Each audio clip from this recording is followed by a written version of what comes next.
would have the ability to buy an additional number of shares or earn into an additional number of shares to keep you with your pro rata interest.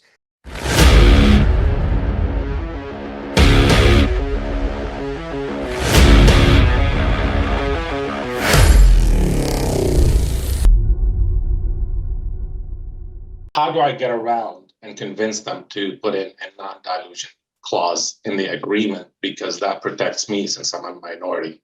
So just so I'm sure that I understand, your position is that you are currently an owner? At 15, I'm going to be given a 15%. Okay, so you are concerned that your 15% that you're going to be given as consulting for equity may be diluted, and you're asking how might we structure things to avoid that? That is correct. Okay, great.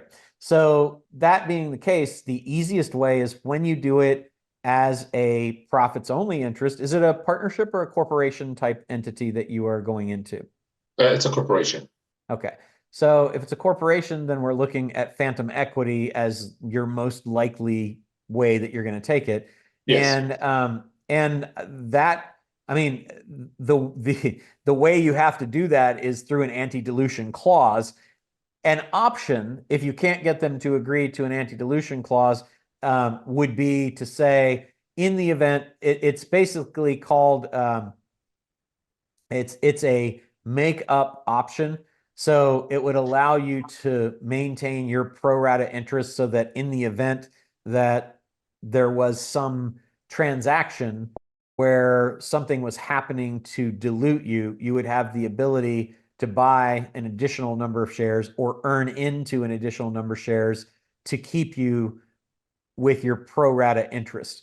Now, hopefully, if you're being diluted, there is more value that's coming into the business, and it would be greater value than the dilution that you would suffer, so that you wouldn't post-deal, post-dilution, you wouldn't actually have fewer shares that were worth less money. You would have fewer shares that were worth more money, or at least the same money as they were worth before, right? So you could build that in and say something like that. You could also potentially build in that you can't be diluted without without your consent.